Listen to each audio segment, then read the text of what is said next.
बाप की बेटी सृष्टि पर उसकी माँ जान छिड़कती। मेरी बेटी कितनी प्यारी है, भगवान सबको सृष्टि जैसी बेटी दे। सृष्टि धीरे धीरे बड़ी होती है। एक दिन सृष्टि की सहेली कहती है, तू दिखने में कितनी अजीब सी है, लेकिन मैं जानती हूँ हम सब में सबसे अच्छी शादी तो तेरी ही होगी। तेरे पापा अमीर जो है, और बता नहीं सकते यार, दहेज तो हर कोई देता है, ये क्या ज्यादा ले जाएगी अपने पति के लिए? अरे बड़े शहर में कोठी है इसके पापा की। अरे पापा की है ना, कौन सी इसकी है? इसकी होती तब तो कोई भी लड़का इससे शादी कर लेता। अरे पापा की मतलब पापा की है तो मेरी ही है ना? किसने कहा? अब तेरी तो तब होगी ना जब तेरा भाई ना हो। वैसे भी शादी के बाद सारी प्रॉपर्टी भाई के नाम होती है। सृष्टि समझ जाती है कि उसे किसी भी हालत में माँ बाप की सारी प्रॉपर्टी को अपने नाम करना है, लेकिन कैसे? एक दिन सृष्टि का भाई शीनू कहता है, बहन क्या कर रही है? तुझसे एक बात करनी है। अरे हाँ हाँ करना, मैं तो तेरी बहन हूँ। बहन, मेरी लाइफ में ना एक लड़की है, बहुत अच्छी है। मैं सोच रहा हूँ माँ और पापा से बात करूँ शादी के लिए। सृष्टि को समझ में आ जाता है कि भाई की शादी होते ही भाभी उसे एक दिन भी घर में बर्दाश्त नहीं करेगी। क्या बात है भाई, बताना कौन है वो? यार वो बहुत अच्छी लड़की है, पढ़ी लिखी है, मेरे साथ जॉब भी करती है। बस एक प्रॉब्लम है। हाँ प्रॉब्लम? क्या प्रॉब्लम है भाई? यार वो शादीशुदा है, लेकिन उसके पति ने उसे सिर्फ इसलिए छोड़ दिया क्योंकि उसके माँ बाप दहेज नहीं दे पाए। सृष्टि ये सुनकर न जाने क्यों खुश हो जाती है। अरे भाई तो क्या हुआ, लड़की तुझे तो पसंद है ना? शीनू को लगता है कि बहन उसे समझ रही है। वो इस बात से अनजान होता है कि उसकी बहन की मंशा पूरा घर हड़पने की है। सृष्टि अपनी माँ से कहती है, मम्मी मुझे तो बहुत चिंता है, पता है शीनू क्या कर रहा है? अरे क्या कर रहा है, वो तो काम पर जाता है और वापस घर आता है। नहीं ना माँ, वो यही तो नहीं कर रहा, बाकी सब कर रहा है। आपको पता है उससे प्यार है, और वो भी एक शादीशुदा लड़की से। हैं? ये क्या हो गया? मैं सोसाइटी में क्या मुंह दिखाऊंगी? अरे तेरे पापा तो यही कहेंगे कि मैंने ही उसे बिगाड़ दिया है। माँ देखो, मेरी बात मानो, पापा पर भी विश्वास करने की जरूरत नहीं है। अब आप ही बताओ, पापा इतनी देर घर के बाहर रहते हैं क्यों? बोलो। बेटा वो तो नौकरी करते हैं ना। तू बहुत भूली है माँ, पापा का ऑफिस तो 7 बजे खत्म हो जाता है, लेकिन देखो कितनी देर से आते हैं। अरे नहीं बेटा, ऐसी कोई बात नहीं है। सृष्टि माँ को एक औरत से बात करते पिता की फोटो दिखाती है। देखो माँ कैसे हैं पापा, मैं ना कहती थी कि पापा सही नहीं है। मैं तेरे पापा से बात करूंगी, दे फोटो मुझे।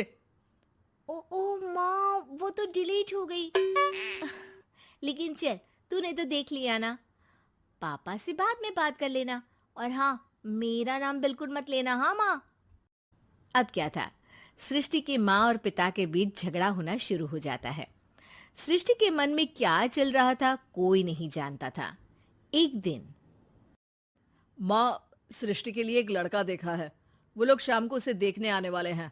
और हाँ माँ, एक खुशखबरी, मैं और पापा मिलकर एक नया बिजनेस ट्राई कर रहे हैं। शाम को लड़का आता है, सांवले रंग का। सृष्टि को तो बिल्कुल भी पसंद नहीं आता। लड़की की माँ कहती है, लड़की का चेहरा तो कोई खास नहीं, लेकिन अगर मेरे बेटे को आप लोग सेटल कर दें तो मैं उसकी शादी आपकी बेटी से करवा दूं। सृष्टि को लड़का बिल्कुल पसंद नहीं था। उसे भाई पर गुस्सा आ जाता है। लड़के वालों के जाने के बाद कहती है, माँ देखा शीनू मेरे लिए कैसा लड़का लेकर आया, न दिखाने लायक न सुनने लायक, सेटल भी नहीं, वो भी हम करे। अरे माँ मैं जानती हूँ ये मेरी शादी किसी भी घर में क्यों करवाना चाहता है। अरे कैसी बात कर रही है बहन? तूने तो देखा ना, लड़के को मैंने ही मना कर दिया तुझसे शादी के लिए। जिसने लड़का बताया था उसने उसकी बहुत तारीफ की थी। बात आई गई हो जाती है, लेकिन सृष्टि का मन शांत नहीं होता। क्या करूं, कुछ समझ में नहीं आ रहा। मेरी शादी हो गई तो ये लोग पूरी प्रॉपर्टी शीनू के नाम कर देंगे। मेरे हाथ तो कुछ लगेगा ही नहीं। तभी सृष्टि को आइडिया आता है। वो किसी वकील को फोन करती है। जी देखिए, अगर आपके मम्मी पापा का तलाक हो जाता है तो आपके पिता की आधी प्रॉपर्टी आपकी माँ के नाम हो जाएगी।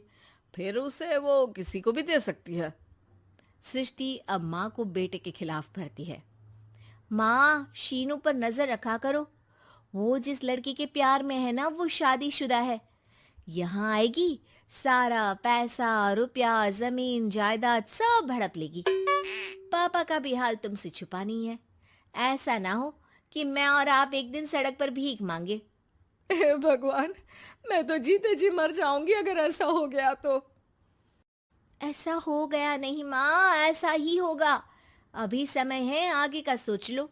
मैं तो कहती हूँ पापा से आधी प्रॉपर्टी लेकर अलग हो जाओ।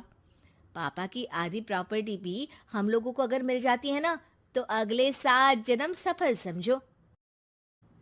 बेचारी माँ बेटी के कहने पर पति से तलाक लेकर अलग हो जाती है। सृष्टि अब पैसों से गाड़ी और अपने दूसरे महंगे शौक पूरे करने लगी। उसके दोस्त भी उसके पैसे इस्तेमाल करते। सृष्टि, कल तुम कहाँ थी? मैं सारा दिन घर पर अकेली थी। तो मैं क्या करूं? मैंने ठेका तो नहीं लिया है ना तुम्हें संभालने का। माँ को सृष्टि से ये उम्मीद नहीं थी। वो बैठकर रोने लगती है। वहीं उसका पति यानी कि सृष्टि के पिता आ जाते हैं।